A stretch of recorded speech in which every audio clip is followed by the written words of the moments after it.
Did the RBA lie? Let's have a look. Hello everyone, Florian here, and welcome to another episode of HeiseSays. Grab your can of unsponsored ice-cold coffee because your 7-Eleven coffee machine is getting cleaned, and let's have a look at an article by David Koch. Now, if you're not familiar with good old Kochie, he was one of the, daytime TV morning show hosts and maybe a boomer money guy for previous generations, doling out fairly basic financial advice to the masses. You know, the money magazine type of stuff. And, I mean, it's a good gateway into increasing one's financial literacy. But there's a lot of stuff there I'm not really a fan of. But let's have a look at this article, guys, while I have a shot of this cold coffee. Don't mind it. Expensive, though. Expensive. So, the RBA misled Aussie mortgage payers, forcing $18,000 misery never again, in a quotation mark. David Koch explains why Australians should never expect to see interest rates as low as they were during COVID. Now, I agree with Kochie right there. He's right on the money. Let me bring up the RBA rate here. We can see where you can see clearly when the pandemic economic interventions occurred. Rates were just falling. They were down to 0.1%. Now, I would argue that many of the viewers of this channel at the time, we knew that was a complete and utter fantasy, that such low rates. It was a once-in-a-lifetime event. How many of us locked in our mortgages then for that time?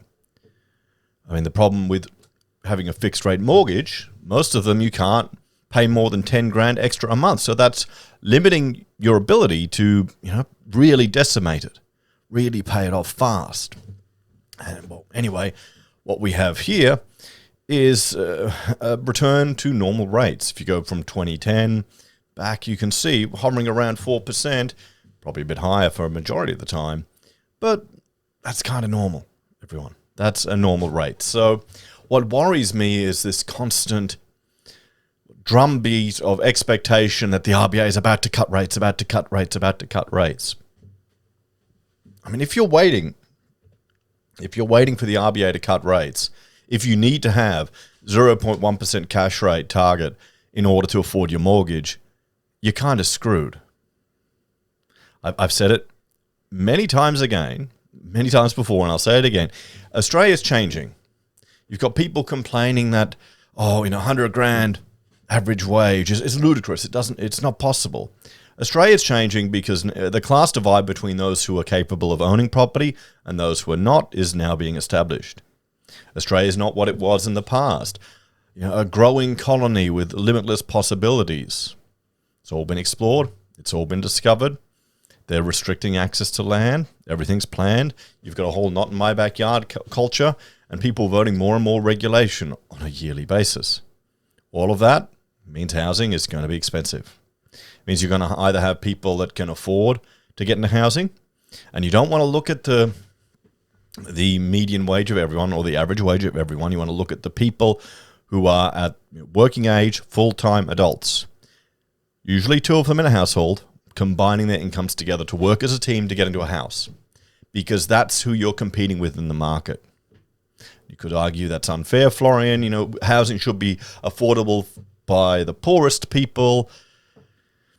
Really? Why? It's a market, guys. It's not a fair market. It's a skewed market. And the people who are complaining the most about housing affordability are the ones who are pushing for the policies that are going to make housing less affordable. That's the irony there. So what are you going to do? You can bitch and moan, or you can face reality. So let's have a look here at what Koch is saying, because I agree with him. So there's a lot you could buy with $18,000. A new car? No. You can't get it. You cannot get a new car for $18,000. Maybe a second-hand car. Can you get a car? I mean, I've bought second-hand cars for cheaper than that, for under 10 grand, but you can't get a new one for 18 grand. A year's tuition fees? Yeah, well, HEX has gone up. But for the average Aussie homeowner, they'll need to save that money for extra home loan repayments. We've seen the cash rate climb from a historic low of just 0.1%. It's actually the cash rate target, to its highest peak in over a decade of 4.35. The ABS would describe an average loan as $610,000. The average borrower has seen their interest rate increase from 2.2% to 6.45%, which means they're now paying roughly $1,500 more in monthly repayments, or about $18,000 a year. These higher interest rates are causing a lot of pain, but history tells us rates aren't all that high. The reality is rates were probably too low for too long, and this shouldn't happen again. Here's why, okay? No, honestly, I agree with everything he's saying here. It was not normal. It was artificially low. The question is, we're still paying. We're paying for the economic consequences of the interventions to mitigate COVID spreading. This is all part of that. It's all the run-on from that. Now, did they cut too much? Did they cut too long? Were the interventions worth it? That's a debate to be had moving forward. But really isn't going to make any difference now, is it? We've got to live with the consequences. Why won't interest rates ever go as low as they did? They will maybe in another 100 years. Major central banks lowered their policy interest rates to near zero levels to stimulate the economy during the pandemic and global financial crisis. If rates weren't cut and governments didn't introduce rescue packages, the world could have suffered another Great Depression. No one ever wants that to happen. In March 2021, the then Governor of the Reserve Bank, Philip Lowe, told Australians that interest rates would very likely stay at a record low of 0.1% until at least 2024. But he misled Australians and his forecasts were horribly wrong. Did he? Did he lie? I mean, they said perhaps. The problem is the majority of punters don't go digging into the publications from the RBA. I only do because I've got a YouTube channel and I'm interested in it. And I bet a lot of people only know about it through watching YouTubers that talk about it. And it's because it's a different world now. We've got access to this. You can pop a YouTube video on when you're driving in the car and listen to some rambling and learn something interesting. Or just get entertained. So I can see how a lot of people expected, when the media was just focusing on that 0.1% till 2024, expected it to happen. And they overborrowed probably, hoping that they could get their loans down to a manageable amount within that 4-year window. So, what seemed like a good deal at the time has had all kind of consequences. Firstly, dropping the cash rate that low allowed many borrowers to enter the property market who otherwise wouldn't have been in a position to do so. Those who borrow close to the maximum amount have either had to sell or are just treading water because the 3% serviceability buffer applied by most banks has eroded away by higher repayments. Figures from CoreLogic showed us a record 16% of sales early this year were properties that had last changed hands less than 3 years ago, according to SQM research. So are we seeing the consequences of this here? So, okay, I mean, properties cooled off a little bit off the peak, but if we're comparing it to 2019 prices, it's still nuts. The increase is still crazy. Is this what... There are people in the comments of my previous video who are saying they can't wait for it to crash. It has to crash, bubbles always have to come down, pulling all these things pretty much out of their ass and their assumptions. Because there's a lot of demand, guys. There's a lot of demand. We can't keep up with supply. And to provide that supply is going to continue to get more and more onerous with every year as legislation changes. According to SQM research, the number of residential properties sold under distressed conditions in Australia has risen to 256,000, reflecting a 6.7% increase. Remember, you've got about 10.5 million dwellings. Thankfully, property values have kept rising, so hopefully those distressed sales made a profit. And I wonder how many of these distressed sales are due to relationship breakdowns. Isn't that the major cause of people being forced to sell? It's divorce. This comes as our Compare the Market research revealed almost a quarter of homeowners are worried they'll have to sell, or have already sold due to the rising cost of living. They're asset-rich but cash-poor. While values have risen, they simply don't have the cash to meet rising repayments, and it could get worse. In more bad news for borrowers, money market investors are predicting a 1 in 4 chance of yet another rate rise by September this year. Hopes of an imminent rate cut have been dashed by stubbornly high inflation. I'd argue that a lot of the inflation has been baked in. How many of you viewers of the channel have impacted how many of you have increased your fees or your charges or your costs because of inflation, because of rising cost of living?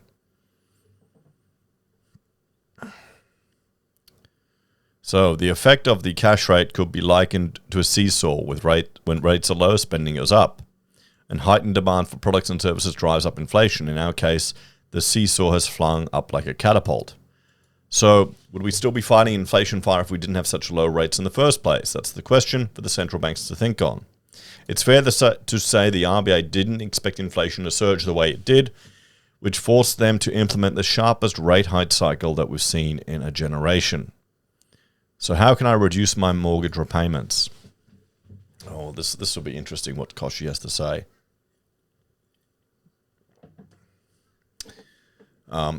What is clear is that we can't count on rates coming down anytime soon. Yes, he's right there. I mean, if we do see a rate cut, it'll be what, 25 points, if that. It's not.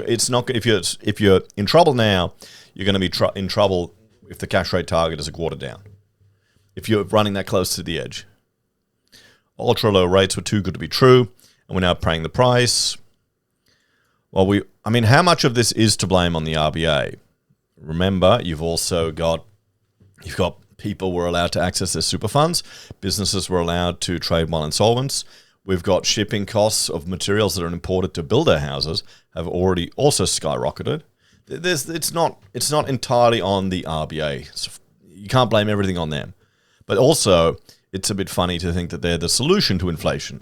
How's the interest rate the interest rate for the Australian dollar will flow through to the international exchange rates, and that will impact the costs of importing products and goods, which make up a significant proportion of the manufacturing of a lot of our homes, houses, and property, and other goods.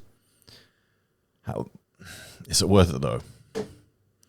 We all need to be proactive and shop around for the most competitive home loans. Yep, okay, get a better deal. That's it. Is that it?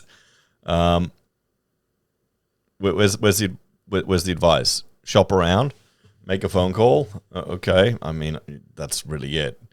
You can't get it lower. I mean, some people will go interest only and do other things. Let's have a talk. I mean, there's always the argument of how to get lower, and people can do all these tricky things with regards to repayments, but you need to earn more money. And I mean, what's interesting, I put a poll on the channel here, and let's bring that up. Let's get that poll I did. Bear with me. I was asking people what your earnings are, if you think you're above, below earnings. Hang on, community post here. Where is it? Oh, here we go. Should the government make a Centrelink for single people? That was because a family relative only got a job because the government pretty much gave it to him. And my sister said, well, the government's not going to give him a husband. Maybe we need to set that up. What do you reckon? Make it a reality TV show, Centrelink dating. Anyway, so what would you rate your income wage? 33% of viewers of the channel, that's 1,400 votes, that's the equivalent of a Finder survey, not with the same methodology or rigor, but same numbers.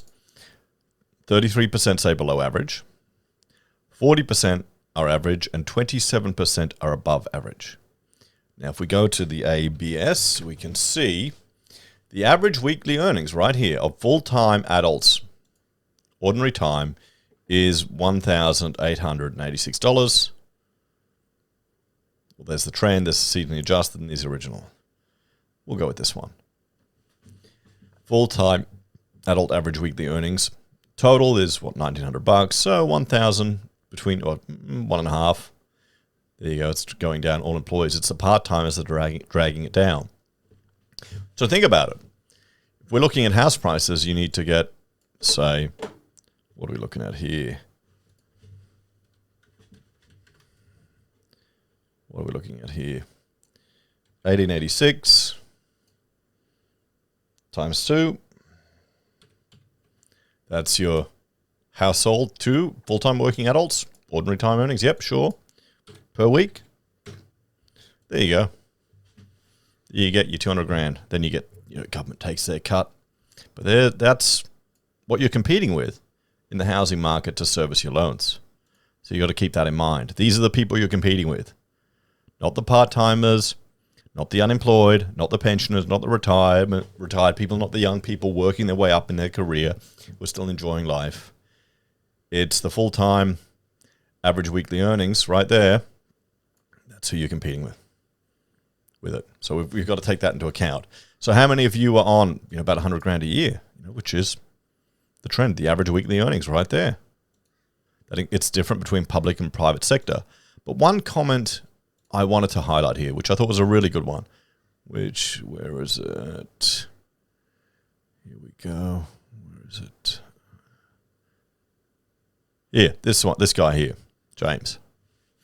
My wage is above average, 170 to 195,000. So he's equal to a household of 2 on the average wage. So he's definitely above average. Not a boast by any means, just the industry I chose, mining and energy and heavy industry. Only a Cert 4 in logistics and warehouse operations. So a Cert 4 in logistics and warehouse operations. We'll copy that and we'll have a look at how much that costs. An understanding of Excel and stock management. 4 years ago, I was just a forklift driver or operator for Reese Plumbing, struggling to crack 70K, then decided to educate myself and chase the industry, which pays the most, plus moved out of Sydney too. So he turned his life around, followed the money, got a Cert 4. Now, a Cert 4 is not by any means it's a qualification. It's not easy, but it's not the most expensive to get. Let's have a look at Cert 4 in warehouse operations. I'm assuming that's what it is. Superseded. Okay. What? Okay, maybe they've changed it. How much do these things cost? In supply chain operations, let's see that.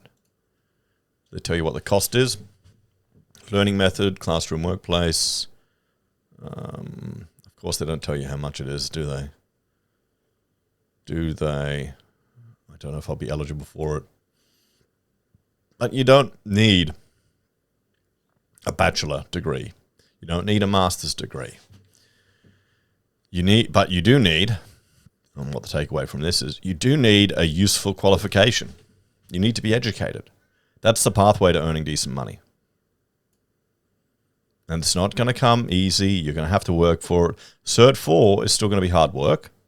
You're still going to jump through all the hoops. You've got to put the time in. And, I mean, there you go. He's tripled his wage, essentially. So, yes, I thought I'd highlight that one, guys. It's a good little takeaway here. So, yeah, let's jump back.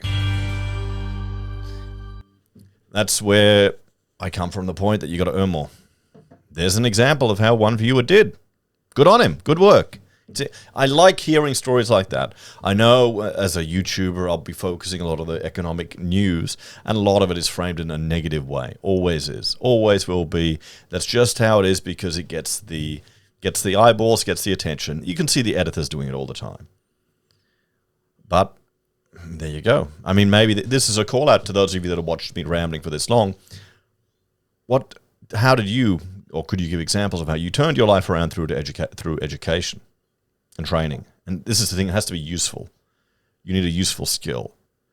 Warehouse and logistics management is very useful, and it's something that needs to happen, because a whole business can grind to a halt.